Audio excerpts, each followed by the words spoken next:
Hello, everyone. Thank you so much for joining us today for our live event with Maddie Gartmann. We're so excited to have her here.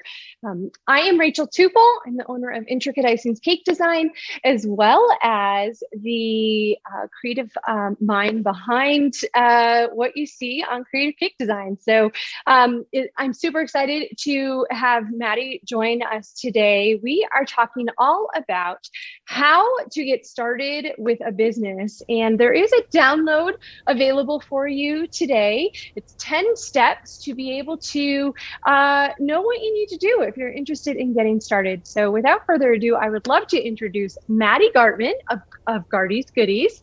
Thank you, Maddie, for joining us today. Thank you so much for having me. This is so much fun. If there's anything I can talk about for a long time, it's about cake and cookies and starting a business. So I love being here. So Wonderful. Well, I too can probably talk everybody's ears off for hours and hours and hours about business. I have, gosh, 16 years of being in the business, not just like an official business. So I've got lots and lots to share. And speaking of sharing, there is a chat box there. So I hope that everybody will ask some good questions and find out more about both Maddie and myself, as well as how to get started. So Maddie, why don't you tell us a little about who you are and what you do first? sure. So my name is Maddie Gartmann, like I said, and I am a cookie decorator, cookie artist, and I run a cookie business out of my home. And I'm also I guess you could say, part-time content creator. And I got started decorating cookies just because I loved just the artistry behind it, not necessarily because I was a great baker.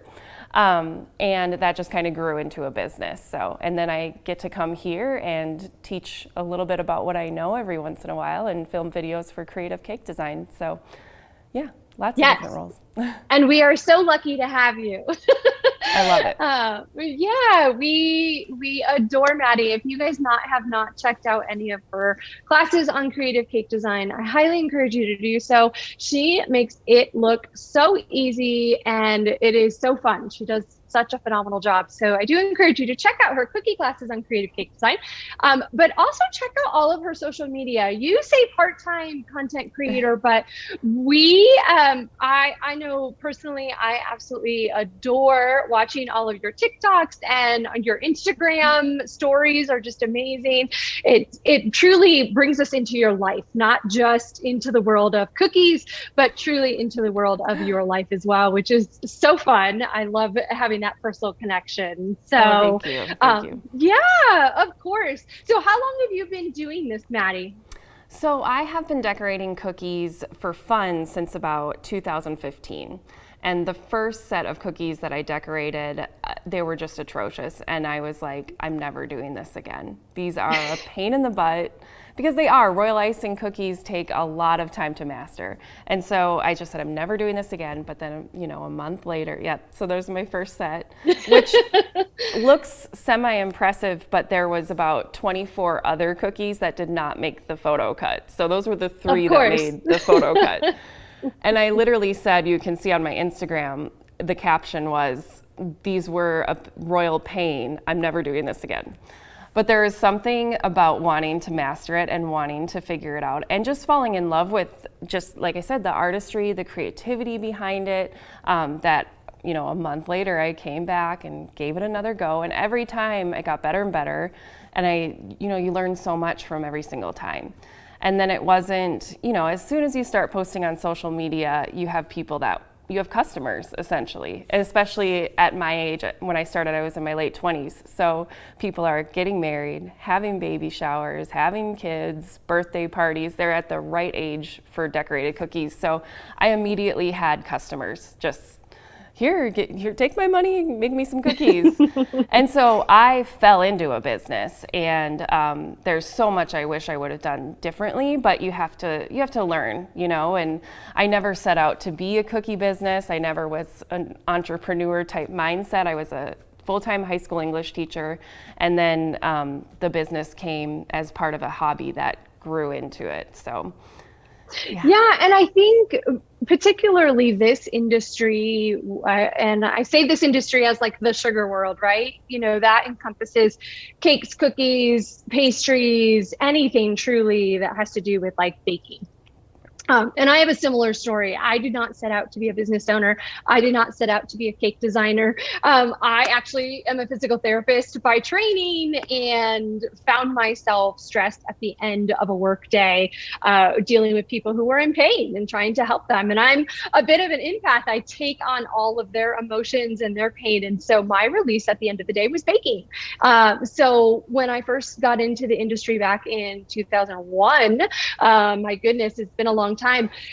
I truly was doing it as a stress relief, and it became a hobby. And I went through lots of different hobbies, from glass blowing and flower arranging, and I mean, I did it all. I tried everything until I landed with cake. And I had grown up baking with a Hungarian grandmother, so we were always baking, but that art of decorating is very calming for me, as I'm sure you probably find the same with the cookies. Yep, totally. Yeah. Yeah. And I think, a lot of us, and even people who have decided to go off to culinary school, to pastry school, they are usually people who are looking for a second career. And I think more commonly now, because our industry is so exposed and out there and people know what we do and want to do what we do, I think more people are starting off by going to pastry school or business school for that matter, and then developing their own business. But I would say our generations, the last couple of generations here, we are all sort of second industry people. This is our second job, or even a third job for some, maybe more. But it's a passion more than a job. I think, it's something that grows, like yourself, a hobby turning into a business. And I 100% agree with you. Oftentimes we just jump right in and had no idea what we were even in for. And that happened to me as well. I started baking for friends and family, and I would take cakes to potlucks at work every day, that we had a birthday, there was a cake there. And then people started ordering. So I totally understand that. Put yourself out there and the business will come. And I 100% agree with that. What do you think was the hardest part about getting started with your business? Oh gosh. The hardest part about getting started was something that I still continue to struggle with, which is just finding the balance, because especially when I started, I was still teaching. So it was a matter of how many orders can I take on and how much can I fit in. And then once I had kids, the balance changed even more. And, my whole business started to change too. I first started doing cakes like you, and that was a huge turning point for my career when I decided I got to stop doing cakes because I don't have the time. I've got a baby that might wake up from their nap, and then I've got this cake in the oven. Cakes require so much intensive work, and could be 3 hours that you need to dedicate fully to that cake. And with cookies, you can decorate one, you can kind of come back, you can let it sit. And so I was realizing if I cut cakes out of my business, then I can actually maybe continue this business, and I will be a little less stressed at the end of the day. So that was a big turning point and it was hard for me, to be able to balance doing the cakes. And I was scared, if I don't offer cakes, will I still have a business? But it was something that had to be done, so. Yeah, and I think that's really important for everybody as they're starting out. I think we throw ourselves out there, right? We're doing what we think we're supposed to be doing, cakes in your case, and maybe other cookies and desserts. And then you sort of hone in and realize what needs to change. And I think that's what's so important about business. And I think probably one of the funnest things for me about a business is that it's dynamic. It's always changing. I don't feel like I do the same thing even every day, let alone every week or every month. So I think being super flexible is one of the more important things about having a business. But I think identifying, one, your strengths and weaknesses, right? And two, what works for you? What is your balance? What will accommodate your lifestyle and still be able to do what you want to do and hopefully make money at it too, right? Yeah, absolutely. Yep. Yeah. And So that balance is a constant struggle. Yes, I was going to say I still struggle with it, and I still constantly change what my business is doing. Like, for this 3-month stretch, I can only do chocolate chip cookie cakes because my daughter is teething or something like that. And that's what's so amazing about owning your own business and this creative, like you said, dynamic business is you can do that. And if you have the audience for it that is willing to adjust with you, which I'm so grateful that I do have that, I can adjust it. And then after the 3 months, okay, I'm ready to take some custom orders, and that's how I continue to go. I never say I'm done with anything. So I'm never officially not going to do a cake again, because who knows, in a year, maybe I'm going to take it on. Well, I can't tell you how many times I have said I'm done to myself, certainly not to my clients. But mentally, I have said I am done multiple times. But there is something about the sugar world that keeps bringing me back. So I, like yourself, I don't feel like I will ever be done with cake, or I only do cake. I do not have the patience for cookies. I'm not sure what it is about cookie decorating, but I find it super tedious and just too many bags, too many colors, too many things going on. Yep, I get it. I totally get it. Yeah. So I definitely am more of a cake person. I like to make really big, grand things, and maybe things that challenge me a little bit. But, I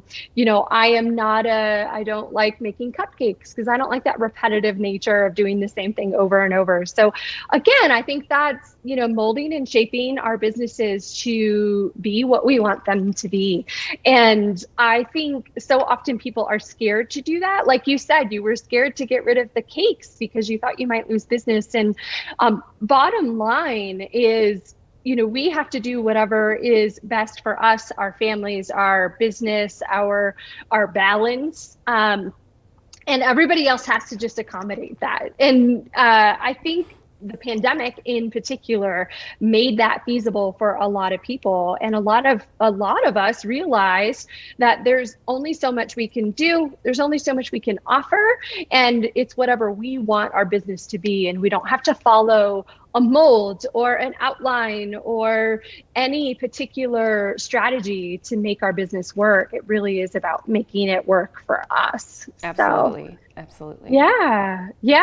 I think for me, one of the hardest things about business is that we are people pleasers generally in this industry, and trying to accommodate every order that comes through or every request that comes along, especially if it's something that we don't normally do.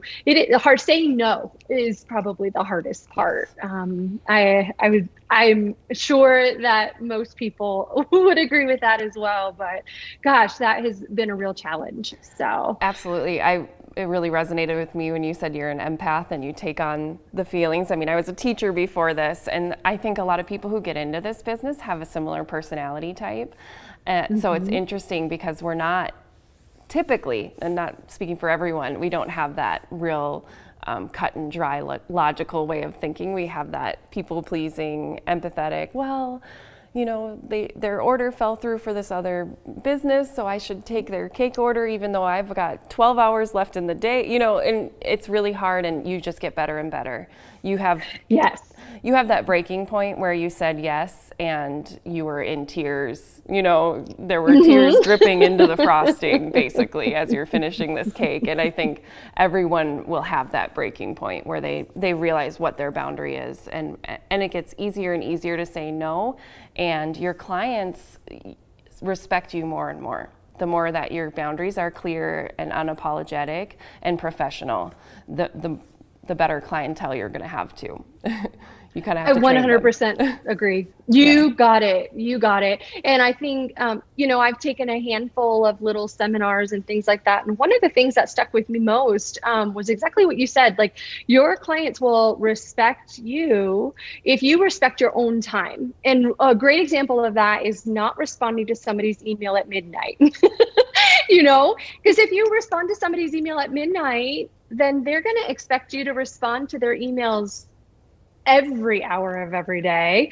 And they know that you don't have your own boundaries, and it's not that they're taking advantage of it. It's just that you're setting a different expectation for them than you are for yourself. And so I think that's really important, to set your boundaries, know what you can handle. Yep. Learn to say no, as hard as it is to say no. It's one of the things that I definitely have struggled with, especially in the earlier years of my business. But I think that the more that you do this, you're right, the more tears you shed, the more challenges you face, the easier and easier it gets to sort of hone in on what you can do or not do, and how to say no. So Absolutely. fabulous. Yeah. What do you have any one word of advice or anything like that for people who are getting ready to start their business? One word of advice? Well, you can expand on that. It doesn't have to be a single word, but I think it's really important to be very conscientious that you're starting a business. Again, I learned the wrong way of just falling into it, saying yes. So it's really important to decide what your pricing is based on what you think it needs to be. Sorry, I should say that logically what it should be, not what you feel it should be. So pricing is a huge, huge part of the baking industry that I think people could talk about for hours. But you have to break down your cost of materials, your cost of supplies, your cost of packaging, and then of course the cost of your time and the cost of all the expertise that you're bringing to the table. And then you should set your price. Whereas I think when we first start in this business, we say, well, this cake is $9.99 at Walmart, so I should charge $8. You price with this mentality that you're comparing yourself to a grocery store, or with this mentality that you have to be cheap and affordable. And that'll very quickly lead to burnout. Either you will raise your prices and raise your boundaries, or you'll burn out and your business will be done. It's just not possible to keep a business where you're getting so little in return, And I always say this to people too, you don't have to be a business. No one says, I think in our society there's such a pressure to make money off of something you're good at. It's okay to be good at it and not monetize it. So I think there's a lot of pressure to immediately go into business because you've picked up a hobby or an art. And if you truly just get joy from making cookies and giving them away, or bringing them to a hospital or bringing them to the local police station, and that brings you joy, making money might kill that joy. And so I always warn people of decide you really want to be a business, because it changes your hobby and it changes how you feel about it. So that's a huge one. I could talk about that forever. Oh, I could too. And I am on the same page with you. I think so often, you're right. I think, somebody sees the cookies and says, you should do a business with this. And then it starts sort of swirling in someone's mind, but they're not quite sure what to do with it. And I agree. I'm going to share a little story because I think it ties in really well here. When, again, I started as a hobbyist and was doing it as just a way for me to decrease stress at the end of the day. But what I quickly found was that it did bring me a lot of joy, regardless of if I was making money with it or not. And when I had an opportunity, when my husband and I moved from Connecticut to Colorado, I had an opportunity to take a part-time job and sort of explore with this idea of business. And mind you, that was a very conscious decision. And I think that what you're saying is so important. You have to consciously make a decision if you're going to be a business or if you're just going to do it for fun and give things away, because that in between area can really confuse people and hurt the industry. So, we have to be a little careful with where you're pricing yourself if you're going to be a business, because you can't give yourself away. You can't give everything that you're doing away. You have to be able to pull from that. But I literally have been through every step of the process as someone who owns a cake business. So started as the hobbyist. I then, part-time rented a kitchen, a commissary kitchen that multiple people shared. I did that for a couple of years, getting my feet wet, like, okay, here are my expenses. This is what I need to charge in order to cover this. Plus, oh goodness, I need to pay myself too, and then from there, I actually loved what I was doing, and I was getting busier and busier, and I needed extra help. And that's when I transitioned into having my own studio and storefront. So I went from the hobbyist to the commercial kitchen to having my own storefront with employees. And that experience of kind of making all of those transitions led me to where I am today. And I'm so grateful for all of them, because I don't do any of that anymore. I, like yourself, I have a home kitchen. We have a cottage food law here in Colorado. So we have the ability to do that. And depending upon which state you're in, you may or may not be able to do that. So I do encourage our viewers to check that out. Make sure that you can sell your goods from home. But what I learned in opening a storefront is that once you do that, you become more of a people manager as the owner, and you really have to divvy up different tasks. And unfortunately, the easiest tasks were to delegate the decorating or delegate the baking. And those particular items were what brought me joy. And so I was basically running a business, pushing paper, answering phone calls, doing consultations. I was still designing, which is great. And I was still guiding the decorating process for my employees and teaching them. But I lost those pieces that really brought me joy. And so after just 6 years of being in my studio, I was like, nope, done. I'm going back on my own again. And I built out a kitchen in my basement and was able to do that. So I think it's really important to maybe try to experience each of those individual things in order to know what it is you really want to do in the end, if you have that opportunity, right? If you don't have the opportunity, jump in there, do whatever you can. Right. But I think having the experience of doing all of those things is what has allowed me to create more balance in my life and be able to say, I actually love the design process, the actual baking, and then the final decorating. Like those are the pieces that I love about cake, and I would never give those away again to anyone. So, when we're thinking about opening a business, I think it's really important to know that there are different roles within a business that need to be covered. Everything from the bookkeeper to the office secretary, and I say office secretary even for myself now. Oh, yeah. It's just me. It's just you, like that. You have to do all those things to keep your business going. So know that when you're getting into a sugar industry business, you are taking on it all. It is not just fun and games, making cookies all the time. Right. It definitely is a business. It is work. It is learning to juggle all of the business entities at once. So, with that, we know that there are lots of businesses out there, and we know that it's hard to stand out up against everybody else. What do you think either sets yourself apart from everybody else to be successful, or what do you think people love about you that sets you apart? Me personally? Sure.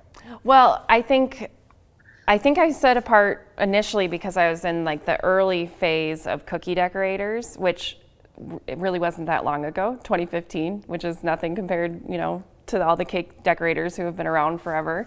But I was in that early phase, so I picked up a following and really early on. And then I started offering cookie decorating classes, which was huge for me because it definitely changed how I ran my business, and it definitely changed how I thought about it. Instead of thinking about it as I have this special skill that I can sell, I thought of it as I have this special skill that I can teach, and other people can do what they want with it, and that brought me so much more joy. So I think my cookie decorating classes initially are what really set me apart. Now a lot of people do that. But that initially was the first thing, and with my teaching background, it just happened really naturally, and I was able to make curriculum and materials and probably do way more than I needed to do for that. So that I think initially set me apart. I think now my social media definitely sets me apart.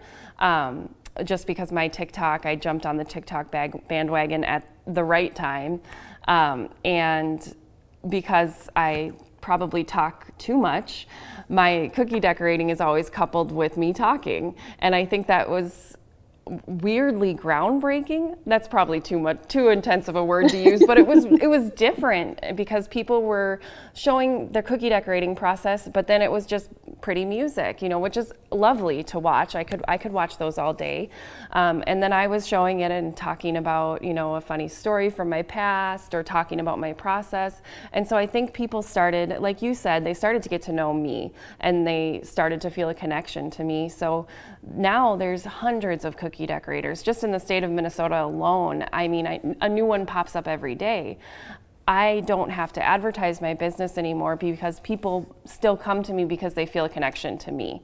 They know they have a neighbor or someone down the street that they can go to, but because I've been so vulnerable and just so personable in the way that I do my social media, people come to me, which is really cool. And I love that because it's genuine. I'm not putting on an act. I'm not pretending to be somebody I'm not. Sometimes my videos are me talking about how I thought the decorating process was going to go one way and it went the other way. I try to be just really, really honest about what this is, because I think you watch the Food Network and you watch some of those really beautiful Instagram videos, and it feels like it's just such a magical profession.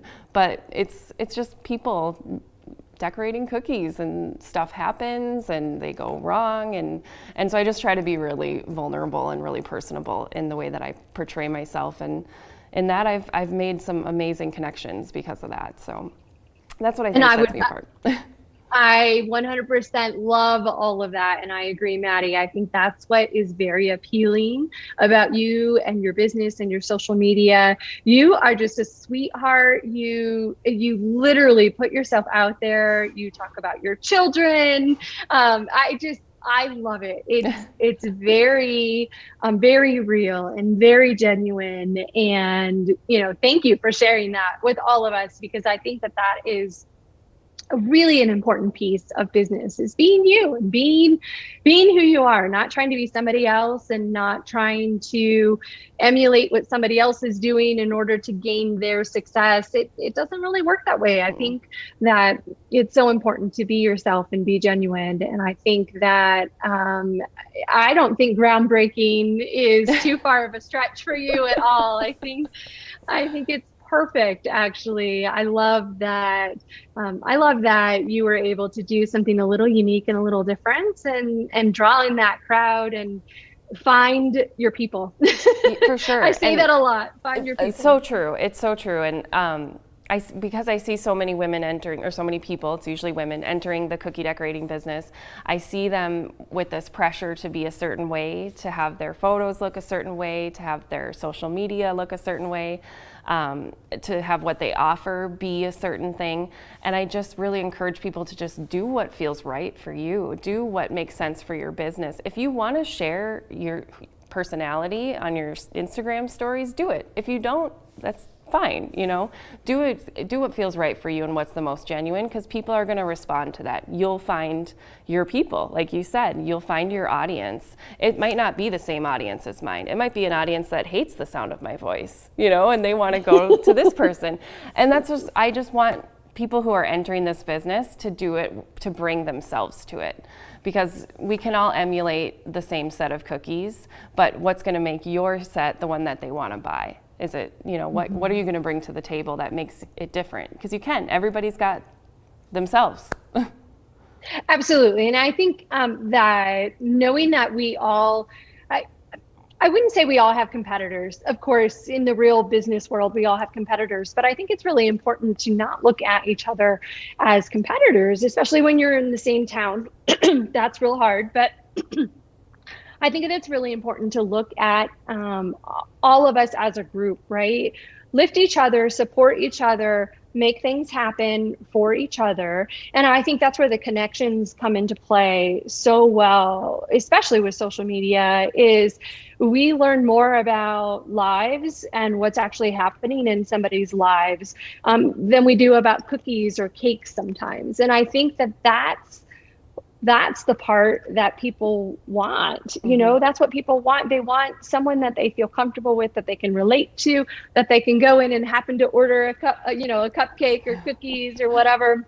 But you're right. I think bringing yourself to the table is probably the most important part of a business, especially a business like ours that's so unique and customized, and we're not big supermarkets, we're not big huge worldwide stores. Right. We're people, we have things happen, and I think that sharing all of that information with others online is helpful to gain that personal relationship. I love it. Sorry to cut. It can only help you too, because when you do have to make those big business changes, you want that loyal group of people that feels connected to you. Because when, I did have my daughter and I wasn't sure if I was going to stay in business, if I was going to, go a different direction, I just said, I'm closed. I'm going to make these cookie cakes. Suddenly, I had 10 orders for cookie cakes every week. People are like, okay, great. We'll get a cookie cake from you then.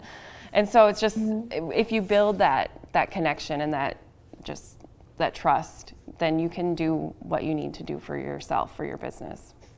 Absolutely. And I had a similar situation where I wasn't able to, I could bake, but I couldn't really stand on my feet for a long time and decorate. So I offered other solutions to that. And so rather than going custom, I went very, packaged and prepped and ready.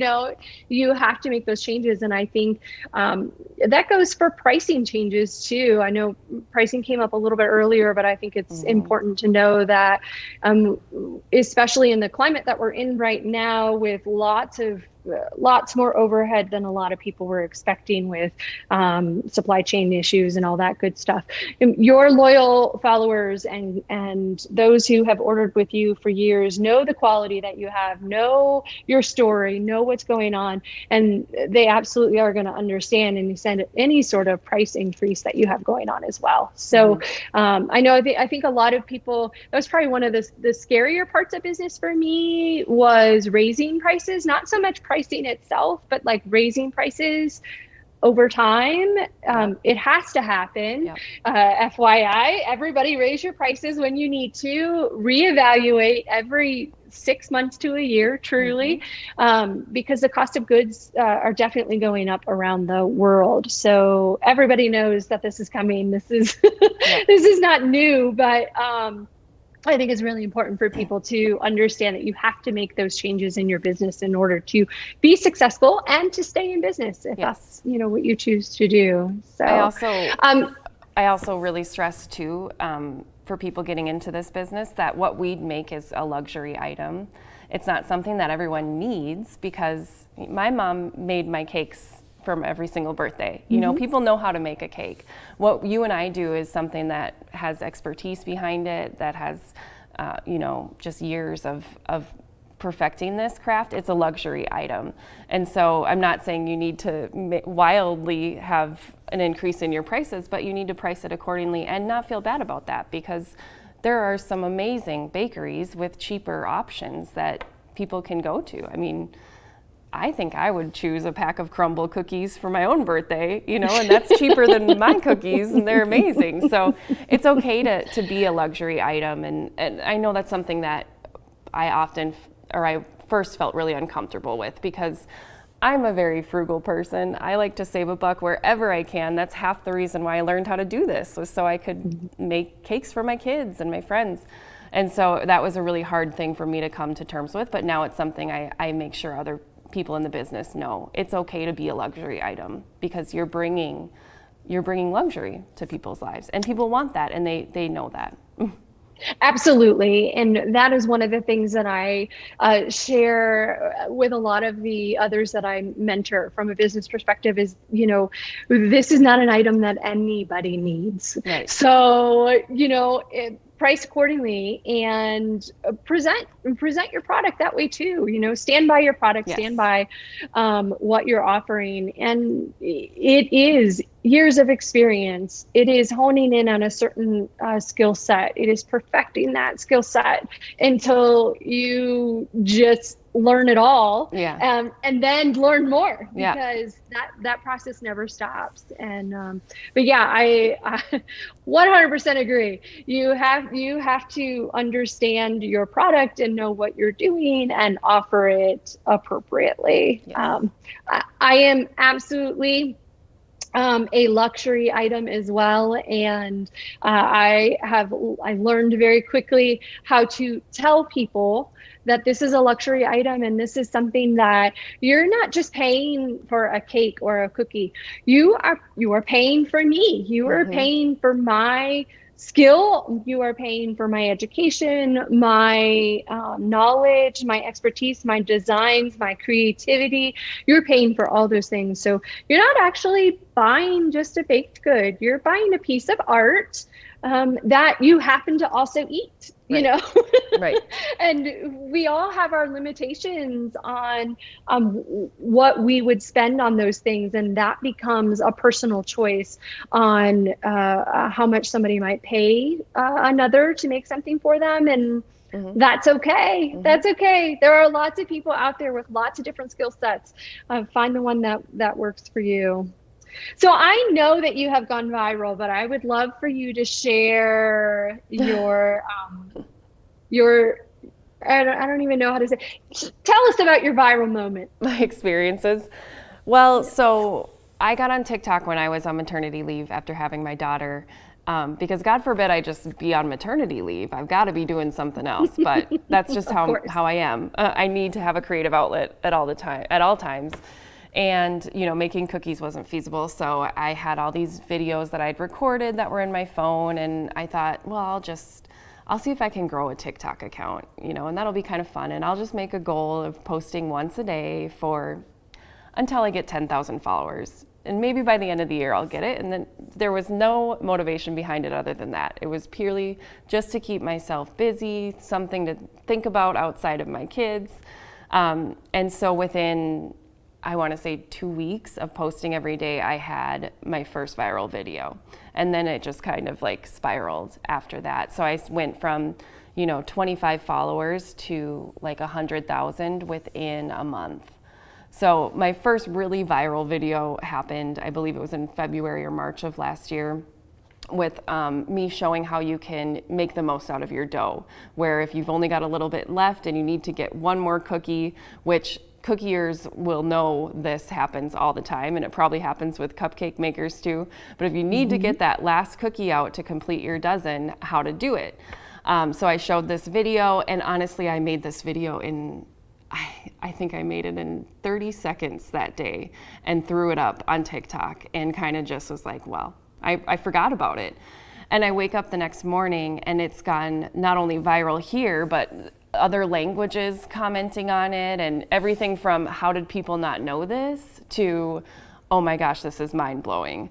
And so I just got the whole spectrum, and I think in total it had over 26 million views on it, which is just insane, just mind blowing that it's getting to that many people. And so that was also when I realized I don't need to overthink this.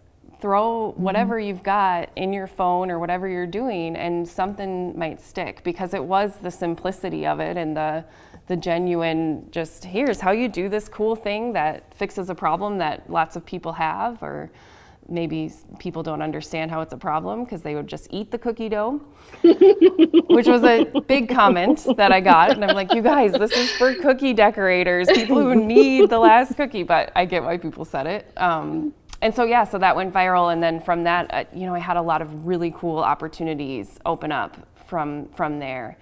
And it wasn't ever anything I set out to do, but, last summer I had, brand deals and working with different businesses. I got to work with Hasbro. I got to work with Alaska Air. I mean, it was just amazing, all of the doors that opened after that experience, and really, really cool and fun to experience. Yeah, absolutely amazing. And I actually, before I actually knew you, I saw that video. So yeah, I definitely was drawn to that video and thought, well, that's just one of the most clever things I've ever seen. So simple. I didn't think about that. Yeah. Very simple. I just, roll it back into a ball and then try to get the right shape. And, totally did not do what you did, which was fabulous. But I think that's what's so fun about our industry and what we do, though, is we get to sort of figure out problems all day long is what a lot of people ask me what I do. And I'm like, I figure out problems all day long. And they're like, well, I don't understand that. And I'm like, well, when you're in a kitchen baking and you screw something up, you forget to put baking powder in or whatever it might be, you've got to figure out creative ways to get past that and not just toss it out and start all over again. So totally. I love that part of our industry and being able to really take years of knowledge and experience from lots of areas of our lives and try to solve problems. Like I said, I feel like I solve problems all the time. Totally. Yeah, I had, do you happen to know what my viral moment is? No, I really want to see though, because I had seen the cake. I need to see if I've seen it. I'm excited. Yeah, so almost 6 years ago now, I went viral for the geode cake. Yes, I know this. Okay. Yes. So I am the mastermind behind the edible geode cake. It was a purple amethyst cake. Amazing. And I think we always talk about, well, what makes things go viral? What do you think made it go viral? Or, how did it go viral? And like yourself, I posted not just a cake, but I actually posted a video as well. I probably should have shared that today, but the video, when it starts, is just a plain white cake. And it's tiered, and then it spins, and then it reveals this gorgeous geode. And I think that was the part that probably made it go viral initially. But then, of course, just, the thought of creating something so natural, so lifelike out in nature and bringing it to cake was sort of that next piece as well. And yeah, so if you see a geode cake out there, it was based off of that lovely trend from almost amazing. 6 years ago. So, and you were so ahead of your time for recording a video in that way. I mean, now that's what everyone's doing on Instagram Reels, the little reveal, like you're way ahead of your time. That's amazing.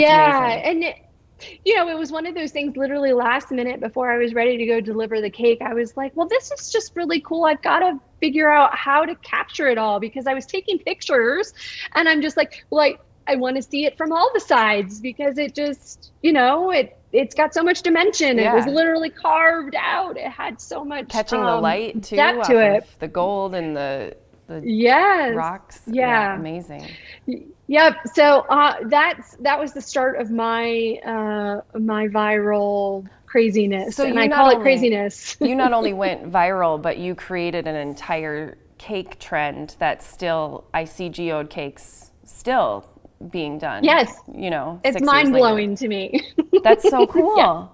Wow, that's really cool. Yeah, it is. It's a lot of fun. It's really neat. It comes with a lot of a lot of hard work. And oh my gosh, I finally had something go viral, because I think as your business, a lot of people want to go viral. A lot of people are intentionally trying to go viral. And this was not the cake that I thought would go viral. Mm-mm. I think a lot of people say that, like, that's not the video maybe that you thought would go viral, or and I think that it's that last minute moment of, oh, I should do this, and then you just toss it out there and you have no idea what's going to happen. And while I'm grateful and I love the fact that I've had something go viral and I've got this lovely trend behind me, don't set that as your goal, people. Like that, while that's all lovely and it gives you lots of attention and brings notice to your business, and that's wonderful,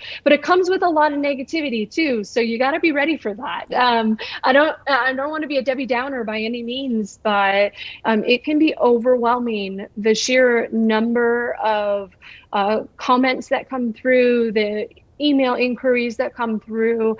As an individual in a business, you don't have all these people to kind of run around and help you manage all of this stuff. It's very overwhelming, very, very overwhelming. So, I'm sorry.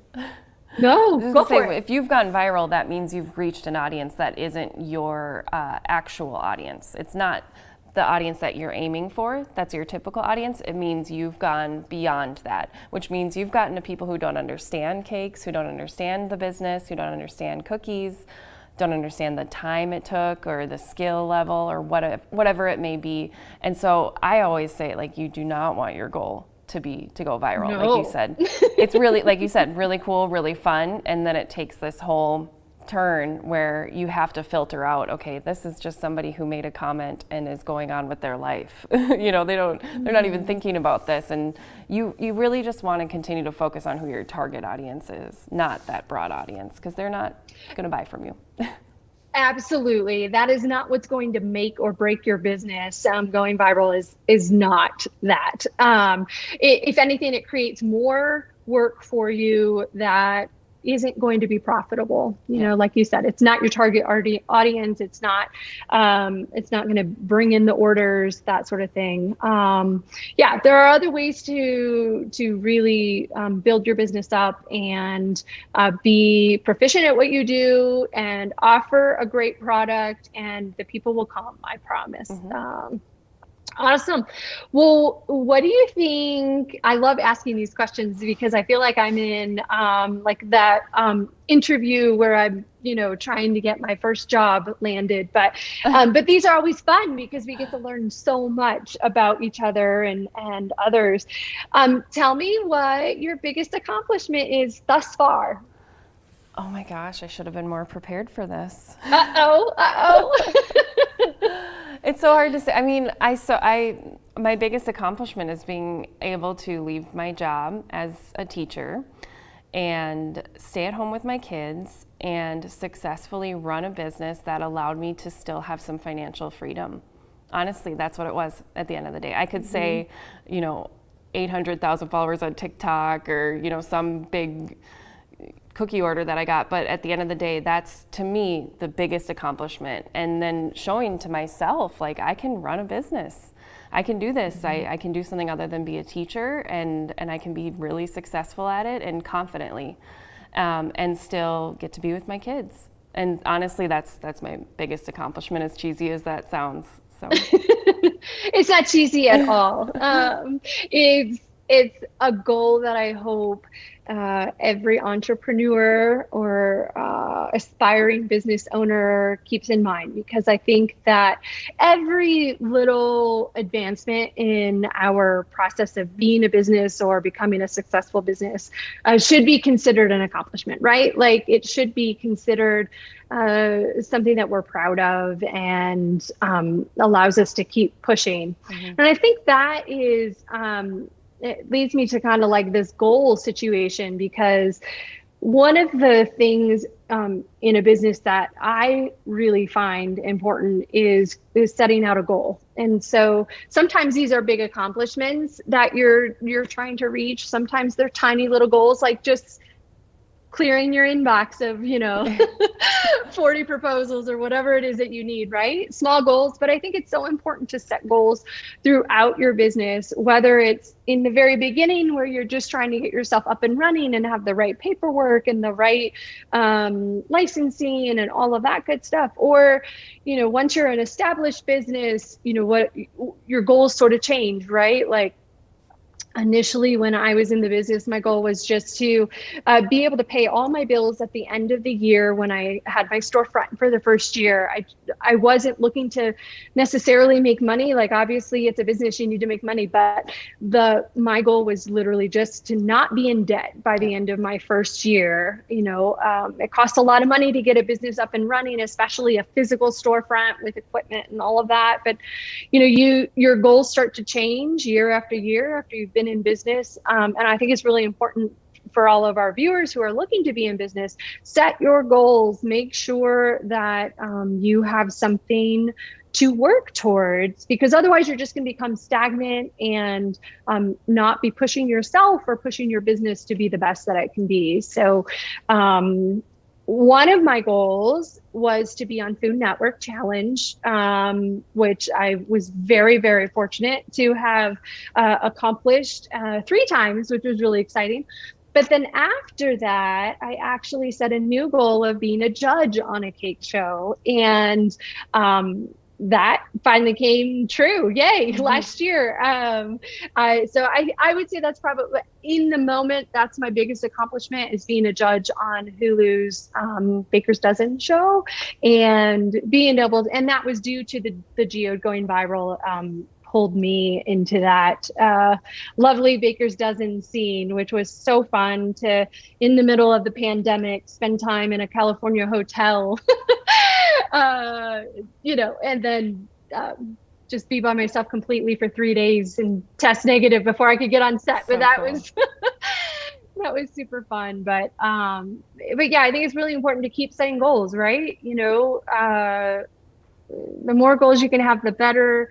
Start small, start achievable, make them daily goals, make them weekly goals, and then build up.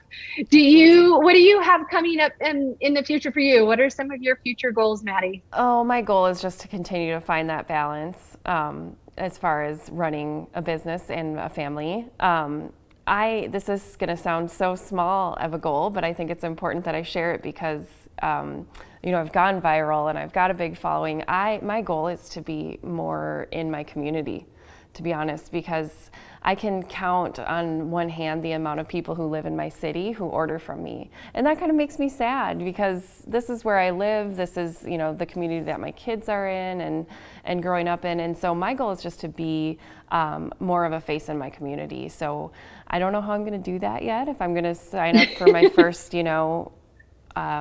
farmer's market, which scares me, but it's a really small goal, and it feels like to other people I'd be going backwards, but because most people start in their community and then go out, but now I want to bring it back in and come a little bit more like down to earth with it.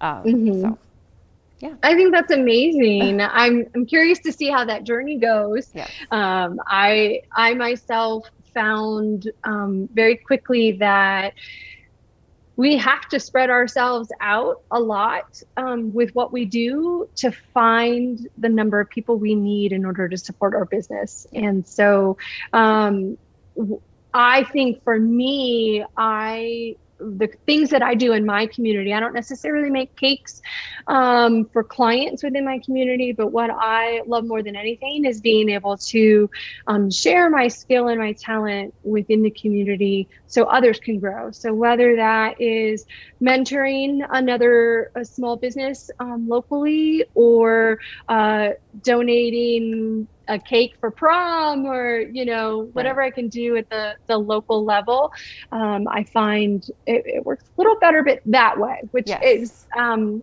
I think specialty wedding cakes, that separates me out from the crowd even more and more and more, right? Where yourself with cookies, I feel like you have the ability to connect with that many more people because it's it's an item that is wanted more. I don't throughout the year for different reasons. Yes. I'd also, one other goal that I have is, so I teach cookie classes and I got to teach at a mall. I would love to teach a cookie class at the Mall of America. That is just my ultimate goal. I think it would be so fun. I grew up right next to that mall and it's, the coolest mall. So that's my we silly, might just have to put that on the calendar. I'm just putting it out into the galaxy right now. Anyone that's listening. Okay. Well, creative cake design might be able to help out in that situation. Right. So let's see what we can make happen. It's all about connections and, being able to support each other, lift each other up and make things happen. So who knows? Mall of America, we might, Jess, let's get on that. Yeah, let's make it happen. Yeah, absolutely. What do you think about just some final thoughts? Do you have anything that we haven't touched upon that you just feel like I got to share because people need to know this about starting a business? I feel like we covered so much and actually covered more than I thought we would of things that I think about all the time. And that main point of making, doing what you want to do in your business and making it genuine to you and not trying to emulate. It's so hard because our business is so present on social media and cable network, all network television, and people see it and think they need to do a certain thing and be a certain way. And I would love to see more nuances in this business of people doing something different. I would love to see that. So don't feel like you have to do what everyone else is doing. Bring yourself. Yep. Push your boundaries. Yes. Yeah, absolutely. I think that's really hard, right? To take a step back and look at what you're doing and try to change it and be unique and be different. That definitely takes more effort than just emulating maybe what somebody else is doing or try to look a certain way or act a certain way. That definitely makes social media more interesting when we have a variety of styles out there. So I say be yourself, do what you want to do something that makes you happy. Yeah, I don't know.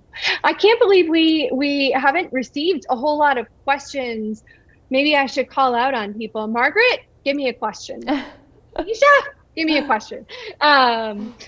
I just think, gosh, we could talk for hours. I could tell stories about everything. Well, and as much as we've said to be really conscientious about it, I also want to encourage people to do it.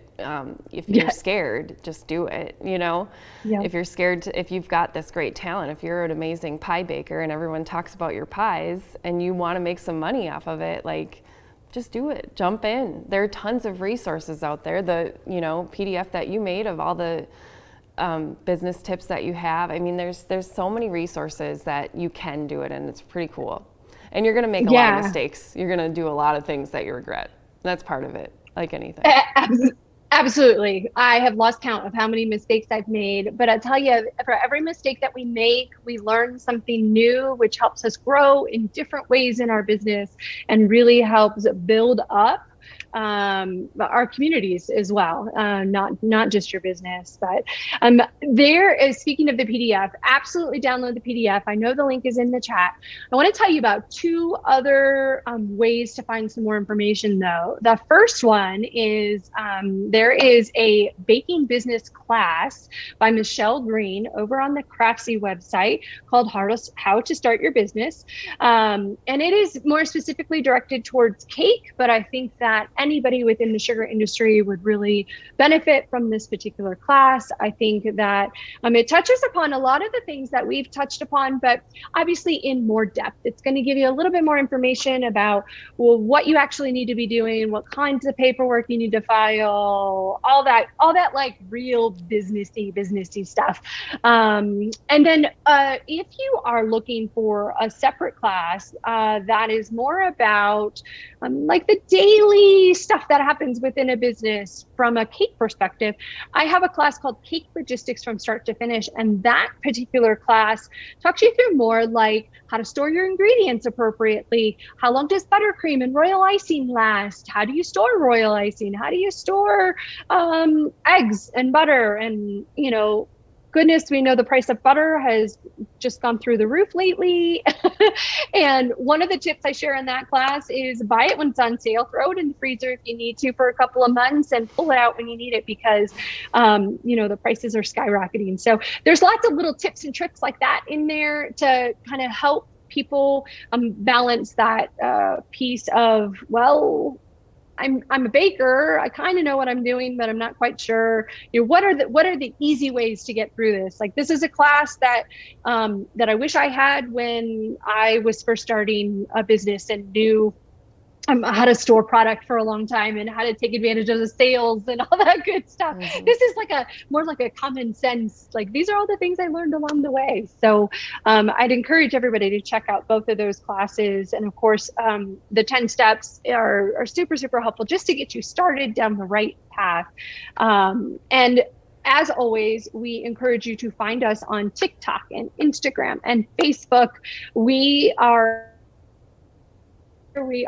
We've got content. We've got Maddie Gartmann. Please go check out Maddie's TikTok. Maddie, what is your TikTok handle? Is it Garty Goodies? Yep, Garty Goodies.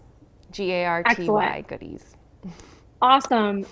Go check that out. Make sure you look and like and comment on all of her amazing TikToks and her Instagram.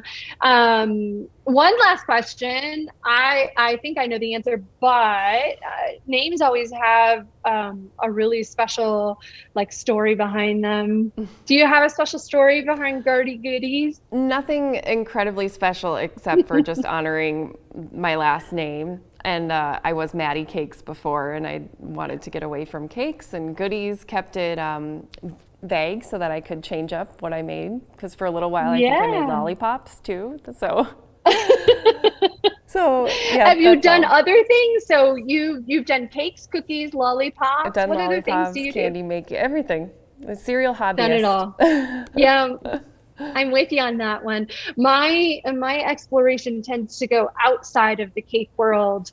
I love doing cake and I want to make cake all the time, but when I want to explore, I am usually going outside of the cake world and bringing those new techniques into the cake world as much as I can. So awesome. Slightly different approach there. But well, Maddie, thank you so much for joining us today, sharing a little bit about you and your business. And it has been so great getting to know you a little bit better.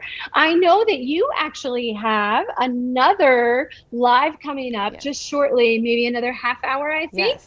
What are you going to teach everybody during that? We are going to be making a cookie cake that you can bring to pretty much any gathering that you have, and I promise it'll be a hit. So this one's going to be 4th of July themed, and I think anybody can do it, honestly. I'm super excited to show you guys.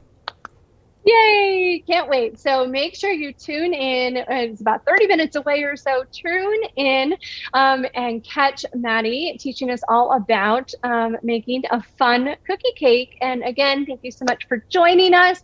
And let us know if you have any additional questions. We're always trying to go back and answer those as much as we can too. So Maddie, thank you so much. We'll see you in about a half hour. Thank you. See you guys.